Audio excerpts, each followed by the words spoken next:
The DNA of the FMR1 gene, which encodes FMRP, can either be normal or methylated. Methylation is adding a methyl group to the carbon 5 of cytosine. Methylation can be a normal modification to DNA. It happens throughout the genome to regulate gene transcription. When DNA is lightly methylated or unmethylated, it takes on a euchromatic configuration where it is more loosely packed. That allows polymerase to get in and transcribe RNA from the DNA template, which allows FMR1 to go on and be translated into FMRP. But if the repeat gets heavily methylated, as it does in the full mutation of Fragile X, the cytosine residue can cause heterochromatin, which is densely packed chromatin. This prevents RNA polymerase from getting in to transcribe RNA.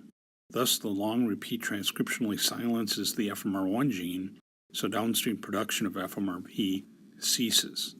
It's the absence of FMRP that causes Fragile X syndrome. Let's take a look at what happens when Fragile X mental retardation protein is absent in the dendritic spine. FMRP is not present to suppress protein production, so it constitutively continues at all times. mGluR may receive the signal from another neuron in the form of glutamate, but nothing changes. It's like a broken traffic light, unable to regulate the production of protein. AMPA receptors are already internalized, and without FMRP, they remain that way. Here's what a graph of long-term depression looks like in Fragile X. Compare this with the normal graph. Without AMPA receptor expressed, the synapse is weak and its shape is thin and filament-like.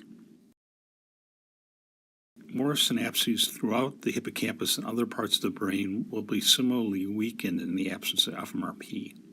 In the absence of FMRP in the brain, and the subsequent change in shape of the synapse, that is thought to account for so many of the cognitive deficits observed in Fragile X patients.